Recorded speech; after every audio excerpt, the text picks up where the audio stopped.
আগে কি বলেছিলাম মনে নেই, মমতাই সুপ্রিমো, অবস্থান বদল করে এবার ডিগবাজি সৌগত রায়ের। যেভাবে যাকে দায়িত্ব দেবেন মমতা তাই হবে। অভিষেক সাংসদ, সর্বভারতীয় সাধারণ সম্পাদক, তার বাইরে কি দায়িত্ব আমি বলতে পারবো না।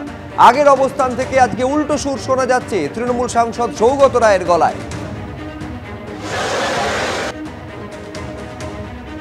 আগে কি বলেছিলাম আমার মনে নেই। আমি মনে করি মমতা ব্যানার্জি সুপ্রিমো, তিনি যেভাবে যাকে যে দায়িত্ব দেবেন তারা করবেন। অভিষেক ব্যানার্জির ব্যাপারে আমি বলবার কে, তিনি দলের সর্বভারতীয় সাধারণ সম্পাদক, একটা কেন্দ্রের সাংসদ, তিনি সেই কেন্দ্রে অনেক কাজ করছেন বলে দেখছি, কিন্তু তার বাইরে কি দায়িত্ব হবে আমি বলতে পারবো না। আগের অবস্থান থেকে সম্পূর্ণ 180 ডিগ্রি ঘুরে যাচ্ছেন সৌগত রায়। এইবার আপনাদের দেখাবো আগের অবস্থান কি ছিল।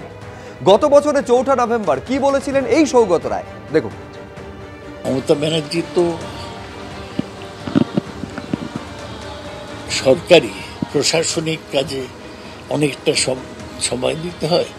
অভিষেক হোল টাইম নিয়ে পার্টি দিলে ওর উপর মমতা ব্যানার্জিরও বিশ্বাস আছে, আবার কর্মীদেরও বিশ্বাস আছে, ভালো হবে।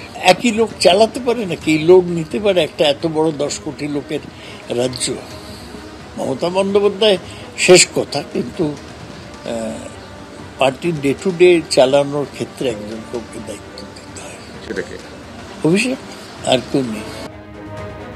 আসছি পরের খবরে। বিধানসভা থেকে সাসপেন্ড করা হলো বিরোধী দলনেতা শুভেন্দু অধিকারীকে।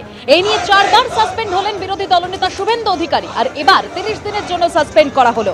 বিরোধী দলনেতা সহ 4 বিজেপি বিধায়ককে সাসপেন্ড অগ্নিমিত্রা পাল, বিশ্বনাথ কারক, বঙ্কিম ঘোষ।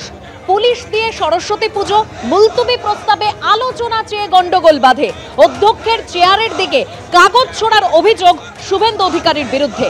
হিন্দুদের পক্ষে বলায় সাসপেন্ড, গর্ব অনুভব করছি বলছেন শুভেন্দু অধিকারী। কাল বিধানসভার গেটের সামনে ধর্নার সিদ্ধান্ত বিরোধী দলনেতার।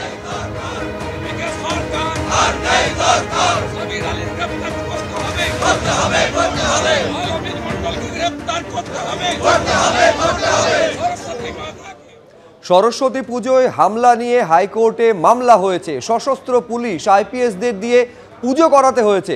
সরস্বতী পুজোয় বাধাদান নিয়ে মুলতবি প্রস্তাব আনতে চেয়েছিলাম, এই মন্তব্য করছেন বিরোধী দলনেতা। কি বলেছেন দেখুন।